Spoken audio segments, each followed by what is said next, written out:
we're seeing people come back to more natural ways. My patients are frustrated with the results that they've been getting in their journey to reclaim their health. When it comes to emergency room and trauma, we're really leaders in the world. But when it comes to overall health, we're mostly managing our pain and suffering. There are definite medications, but they're not turning the condition around. They're allowing you to live as long as you can without that much pain and suffering. So people are forced to look for other ways to manage their health concerns. They're asking the question, is it possible for me to turn the clock back and go to the point in my life where I wasn't sick?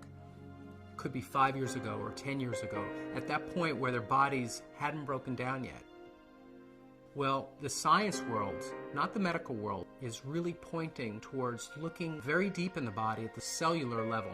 And when you look at that level, you start to see that if the person is ever going to change their health, they have to address helping the smallest unit of their body get healthy again. Normal cells perform many functions essential to maintaining good health. They must be able to take in nutrition and eliminate waste or toxins. Normal cells must defend themselves from intruders like unfriendly bacteria, fungi, viruses, and free radicals, and repair the damage done by them. In addition, cells must work together as a team, communicating with other cells to achieve optimal organ and immune system function. Research has already proven our cells need certain essential nutrients, 26 different vitamins, 72 or more trace minerals, numerous fatty acids, and amino acids. Since our bodies don't produce these, we must get them from our diet. Recently, scientists have discovered that there are at least 8 sugars, called monosaccharides, that our cells also need for optimal function.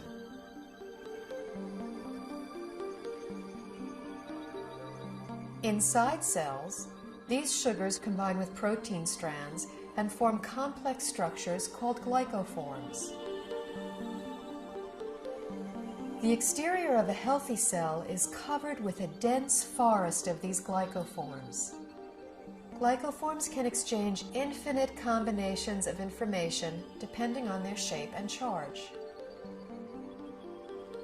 Glycoforms are present on the surface of all cells and actually prevent viruses, bacteria, and other enemy cells from entering a healthy cell by blocking the entrance to the cell's surface. Glycoforms can hold on to an enemy cell until an immune system cell can arrive to destroy it. Healthy immune system cells can also accurately identify normal cells and not interfere with their function.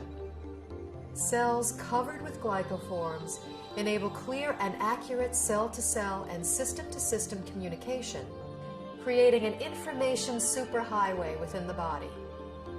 Glycoforms play a vital role in every human physiological process: immune system response, tissue regeneration, cell replication, growth, and structural stability. They are even responsible for the attraction of sperm cells to an egg cell surface to foster fertilization. When a cell does not receive the nutrition it needs, it cannot produce energy, and it really loses its function. Healthy cells don't function optimally without glyconutrients. That's all there is to it. We now know how important these 8 sugars are to human health. The problem is, only 2, glucose and galactose, are readily available in our modern diets. A fraction of these other 6 sugars can be gotten through diet, but modern agricultural methods, food processing, widespread use of toxic pesticides and chemical fertilizers have all but eliminated them from our food supply. It's only really been since a little before World War II that what we now call conventional methods, that's fertilizer and pesticides, even came into being. What was conventional farming for thousands of years, we're calling alternative farming and organic farming, and what we're calling conventional is actually a new experiment. The connection of healthy soil to healthy plants and to healthy people cannot be underestimated. Most farmers don't use organic fertilizer because of the economics. The government farm programs reward the use of conventional fertilizers.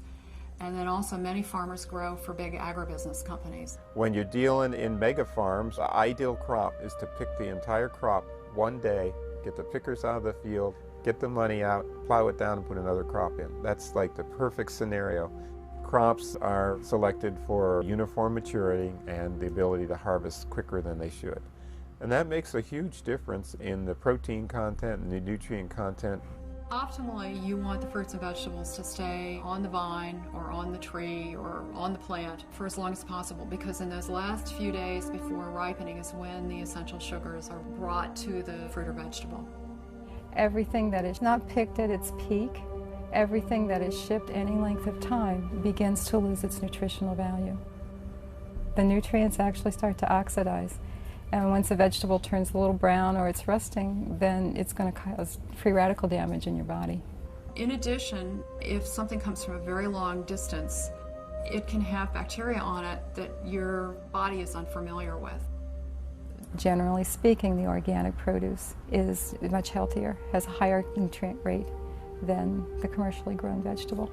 This whole thing of organic versus conventional, there's so few people that eat organic. 95% of the fruits and vegetables that are grown are conventional, which means that only a few people are eating organic foods. What I have my patients do is eat as many fruits and vegetables as you can, wash them, and assume that you're getting about a third of their phytonutrient value. I compared nutritional content of food from 1982 with what statistics are for 1999. I was amazed at the nutrient decline in many fruits and vegetables. Overall, it was an average 25% decline in nutrition across the board. That is staggering. It's shocking.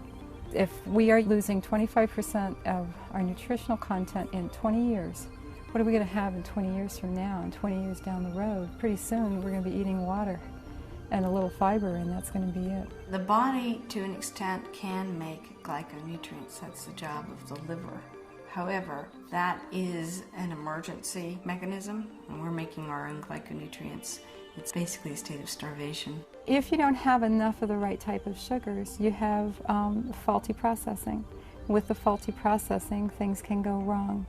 Without vital sugars and a variety of other micronutrients, cells cannot create glycoforms. The result is a breakdown in cellular communication and immune system response. Depleted cells are unable to defend themselves effectively, so cell structures can be damaged and are not effective in healing and regenerating. In this weakened state, cells cannot communicate effectively, compromising the body's ability to identify problems.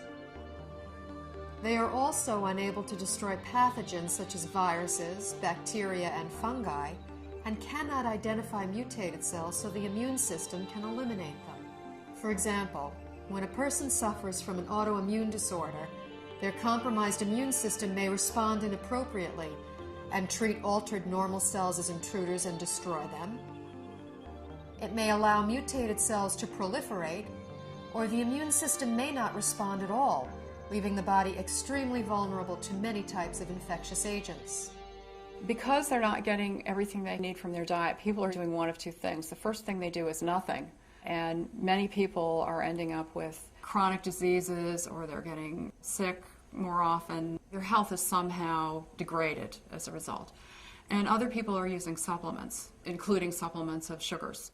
We need to eat the right foods to make the right structures to have optimal health. There's a break in the link here because we can't get that food anymore in today's modern diet. Therefore, there's a need to supplement with a type of nutrient called a glyconutrient.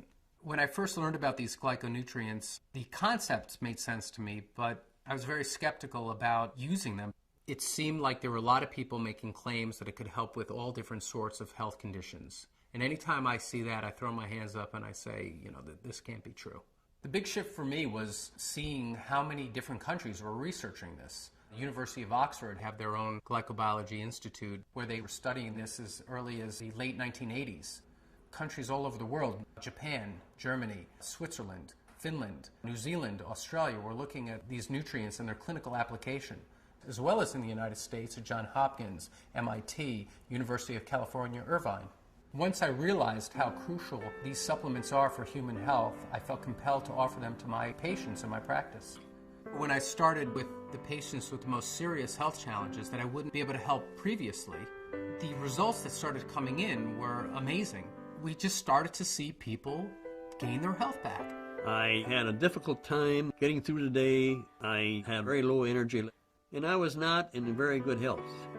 I started on the glyconutritional program big time. Now I don't have a pain in my body. I don't have any restrictions on my capabilities.